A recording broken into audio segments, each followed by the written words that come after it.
Alrighty, what is going on, everybody? Welcome back to another CYPRX video banger. In today's video, we are just going to be doing a information dump showing you all Web3, crypto-related, digital transformation-related, artificial intelligence-related research that is never going to make it to the mainstream, showing you guys, again, what is happening behind the scenes, keeping it real with you all and keeping you all in the loop with updated information, all relevant from either this past year, 2023, or recently updated in 2024. Make sure that you all, if you enjoy these video breakdowns, playing you all some video clips in between some of these fundamental reports that, again, are never going to make it to the mainstream, you smash that thumbs up button and subscribe. We do appreciate the love and the support. Shout out to the CYPRX researchers for sharing these documents with inside our private CYPRX research. Again, if you guys want access to any of this crypto-related, Web3-related, artificial intelligence-related research, consider joining our Discord, where you all have access to our vast amount of research, knowledge, and information. So we're going to start here. Blockchain document, crypto assets and blockchain Switzerland. This was from January 3rd, 2024. So this is an updated document. And I thought that I'd share this one first, right off the bat. It says, does Bitcoin have any special status among crypto assets? Question mark. It goes on to say, no, it is not recognized as legal tender, and it falls within the normal token category of payment tokens. Every month, I try to send payments from my HSBC account, via Flutterwave to Nigeria. The same amount, the same time of the same amounts, the same time of month, and every time it gets blocked. Every time, and it gets flagged for fraud. And this is from a fiat perspective. So can you imagine how difficult it's going to be if I was to use, Bitcoin to this? In Nigeria, you can't send, Bitcoin. So I thought that one was very interesting, just to kind of, silence all the Bitcoin maxis out there. Remember that there's a vast amount of utility-driven crypto assets out there that, again, in my personal opinion, you should be doing research on outside of Bitcoin. So moving on, this has been confirmed in previous video breakdowns, but just to show you guys that they, i.e. the elites, these systemically important organizations, confirm this for you. It goes on to say, FinTech and Advanced Payments Report 2024, Transition Finance. FinTech gears up for a new era. We know that we have been in a new era or heading into one for quite some time now, if you're not aware. I say that because in recent years, everyone in this room, has observed remarkable technological advancements in our society. And we're in a new era now, an age where digital innovation is reshaping our entire existence. Then you're sleeping on this type of research. But it says, and it confirms right here, again, we're not making this stuff up, the pandemic was a catalyst for fintech innovation, accelerating adoption of digital technologies and making funding available for experimentation on an unprecedented scale. So we had a pandemic. We digitized everything, accelerated by that pandemic. Interesting. So think back to 2019, 2020 timeframe, what we went through as a population and what happened. Okay, this is not make-believe. This is not a conspiracy theory. This is all happening. Here we see, from a strategic point of view, dedicated resources to follow the proposals. This would mean systems, controls, policies, procedures, people, and technology can all be adapted or enhanced ahead of implementation. This is coming straight from 2024 EY Global Financial Services Regulatory Outlook, and it says ahead of implementation. Traditional firms will have to decide soon on how they will engage in the crypto asset markets and what areas they can engage in prudently in a manner of consistency with existing risk management and compliance frameworks, as well as regulatory requirements. Remember, we've told you all in previous video breakdowns that these financial institutions that do not adapt and change with the moving tide will be left behind. And here is physical proof. So I think of the banks that they're going to have their Kodak moment, right? Where they got to decide whether they're going to reinvent themselves or they're going to die. And I don't know when that happens, but at some point, I think that that's going to play out. The thing you also have to realize is this: the ball's in your court. You need to either embrace it or left behind. We think it's going to completely change worldwide supply chains. If you're not operating at the edge of innovation or technology, you need to be prepared to be commoditized or potentially to become extinct. Here it goes on to talk about how the market for digital assets is maturing with greater clarity about the different categories and options, but regulatory approaches vary by region. Although timelines remain unclear in some jurisdictions, the clear direction of travel is towards a stronger regulatory framework. We know that financial institutions cannot participate in this market as of time of recording this video breakdown due to regulatory implications being uncertain. You need to understand what it means, and if you're going to allow it to interact freely, which we are currently not allowed to for regulatory reasons right now, but is something that in the let's call medium-term future is an exciting thing that we certainly think is the technology is there. It's a matter of institutions like Franklin Templeton working with regulatory bodies in order to get us there. But we also know that once regulations are clear, there's a large amount of financial institutions waiting on the sideline with capital ready to invest. Finally, in the last seconds I have, are you engaging with stakeholders in the banking world and soliciting their input? Because so far I can't find any bankers that are real warm and fuzzy about this right now. I'm having conversations with the leaders of large banks and other brokers and asset managers, and I think the general consensus is a bit of skepticism, but also a bit of, I'm going to stay on the sidelines as long as this market remains unregulated. I do think a number of the heads of these organizations and institutions view this as a viable, or at least some of the tokens, as a viable financial instrument and one that their clients want exposure to, but they certainly don't like the idea of getting involved in markets that are unregulated. We have altogether about 34 billion of assets that we're willing to put onto the system as soon as the rails are shown to work. And so be paying attention. That's why it's important to stay up to date with this type of research, because the mainstream media is not going to tell you this stuff. They're not going to show you this report. They're not going to tell you that there's been improvements in regulation across the board, or that, these financial institutions have to make a decision on crypto assets now, right? They're not going to show you this stuff, people. So make sure that you're subscribed to the platform. Like this video breakdown. It helps boost the algorithm and push it out to more individuals like yourselves. Make sure that you're subscribed and share these videos on your social media platforms to show you the real information that's happening behind the scenes. Again, none of this stuff is reaching the mainstream. Regulatory frameworks for financial services are taking time to adapt to a new paradigm created by digital assets that will continue to change and evolve further. This is from Deloitte, 2023 Digital Asset Custody Deciphered. Here it goes on to say, blockchain technology has been with us for 13 years, and the development of new ecosystems and digital assets is breathtaking.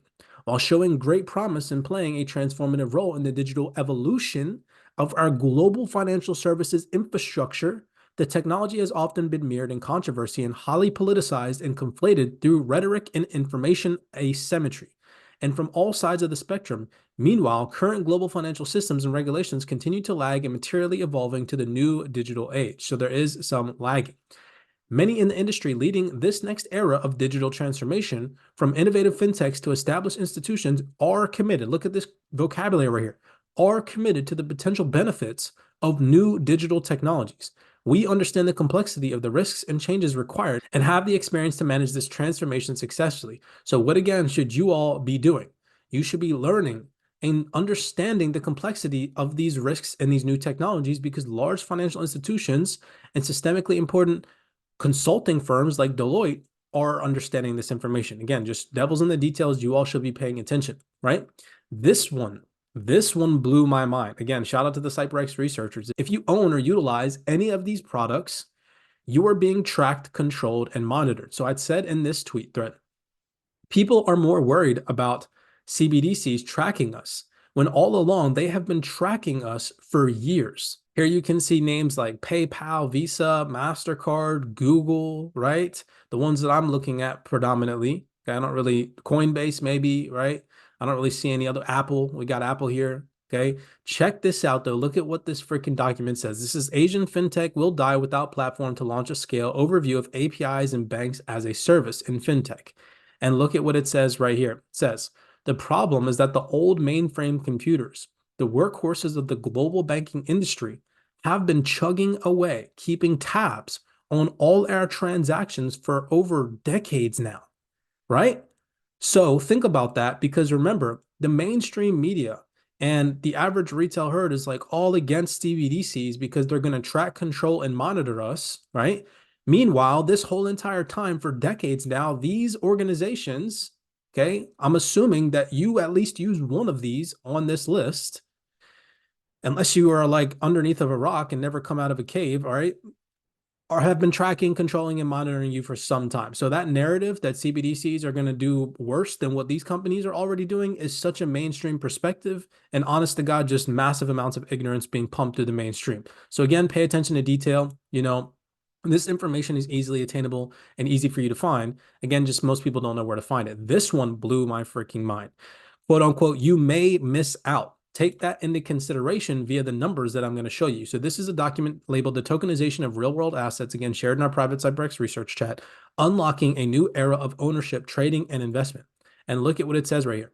Tokenization will revolutionize the way that we fund, trade, and manage assets. It is expected to disrupt nearly every industry and sector of our modern society. That is massive right there. But here it says, whether you are an executive at an industrial conglomerate or a chief investment officer at an asset management firm, you may be missing out if you haven't yet developed your firm's tokenization strategy. So you, as a retail market participant, as an early adopter in this space, listening to this video breakdown, if you're not taking advantage of the opportunities in the space now, you may be missing out. That's the way that I'm reading this, but they're not going to go tell average retail participants, because that's not what this document is directed towards, that they could be missing out. They're talking to chief investment officers and asset management firms, right? So if they're going to be missing out, don't you think that that could be the case for you as well? And look at these freaking numbers, okay? Check this out. It says, it is expected that tokenization of real estate investments and digital bonds will be the dominant use case going forward. Look at these freaking numbers. Real estate, USD $337 trillion. Digital bonds is 314 trillion. Investment funds is 155 trillion. Public equity is 123 trillion. So if everything is set to become tokenized, look at what it says, right? If everything is set to be tokenized, and it says right here, it's expected to disrupt nearly every industry and sector of our modern society, okay? Come on now, people. For you to think that this market is not going to be 10, 20, 30, 40, 50 trillion dollars when real estate alone surpasses that freaking 30-fold, come on now. Wake up, people. Based on our data, there's $8 trillion to $12 trillion in AUM positioned by private, high net worth, ultra high net worth, and affluent individuals to move into private investments of tokenized private assets. That $8 to $12 trillion will be the mechanism by which the next level of development of this technology ecosystem is monetized, the deficiencies are addressed, new capabilities are introduced, and the evolution of the tech stack and the re-expression of the financial market infrastructure will be realized. This is a once-in-a-lifetime opportunity to capitalize, and they're telling you that you may miss out. Well, actually, they're not telling you. We are telling you by showing you all this information and this research that you could be potentially missing out. Again, take initiative, do research, smash that thumbs up button, subscribe to the platform, and consider, obviously, of course, joining monthly, so that way you can tap into this information yourselves. As digital transformation has become a priority for many banks, this is again confirming, look at the time frame, 2024 to 2026. Look at this one. As digital transformation has become priority for many banks seeking to remain competitive, I like that one right there, it is essential that they have adequate safeguards in place to limit potential risks stemming from new business practices and technology. Prioritize vulnerability deficiencies in digital transformation. So there's those key vocabulary words. Here it says ECB banking supervision. This is a digital transformation supervisory priority for the years 2024 to 2026. Very interesting. In my personal opinion, again, interesting timelines. We know that we are on the brink of a massive transformation and a massive digital asset bull run. However, we're all very unclear on the crystal ball on when this could come into fruition, but we've seen the dates 2024 up until 2026. That's when I personally believe the time frame is going to take place. I'm not here to put my finger on it, but we know something is coming, so pay attention, okay? Last but not least, I thought that I'd throw this one in there. This one blew my mind. It's just a little extra tidbit. There's a link on my X Space profile. You guys can go follow. For the vast majority of these fundamentals, I've been attempting to try and give you guys links. Wow. Okay, look at this. World's first serviceable, automated, grade autonomous system at scale. What? Wake up, people. Check this out. Introducing new hardware to the market is complex and time-intensive, often taking years from initial design to the start of production. Recognizing this challenge early on, Aurora teamed up with Continental to jointly develop reliable, serviceable, cost-effective autonomous hardware kits for mass production. Okay, what are they talking about? Autonomous trucks at scale. Do you understand what that means? That means driverless trucks. Huh? Look at all the cameras on it. Okay. There's going to be, you know how many jobs this is going to freaking replace? You know how many truck drivers are going to be out of work? If this really comes into fruition, that's not going to happen overnight. Look at the timelines. Okay. Again, 2024 to 26 time frame right here. We see 2023, the blueprint and the design. 2024 to 2025, build and test. With the system's architecture in hand, Continental will build initial versions of the hardware for testing at its new facility in Texas. 2026 to 2027, finalization and the start of production and integration. This blew my freaking mind. Continental will industrialize and validate the future of Aurora driver hardwares and fallback systems before the start of production at its facilities. Then it says 2027 and beyond, deployment at scale. Thousands of trucks integrated with the Aurora driver are ready to autonomously haul freight across the US. I mean, wow. Okay. There's so much happening behind the scenes. The mainstream is never going to show you this stuff. So do us a favor here at CYPRX, smash that thumbs up button, subscribe to the platform if you aren't already. We do appreciate it. Every single weekend, we're going to give you guys information dumps like this, covering all the fundamentals that we shared on our X profile throughout the entirety of the week, keeping you guys in the loop with what's really happening behind the scenes of this digital transformation. As always, do your own research. Hopefully video breakdowns like this take you a step further to consider either joining a community like ours, where you can see in our private CYPRX research chat, we literally share hundreds of fundamentals, video breakdowns, and documents that the mainstream is never going to cover or show you, or it just leads you to take it upon yourself to do your own research and scale your own abilities. Be cognizant, be aware out there, and I'll see you all in the next video breakdown.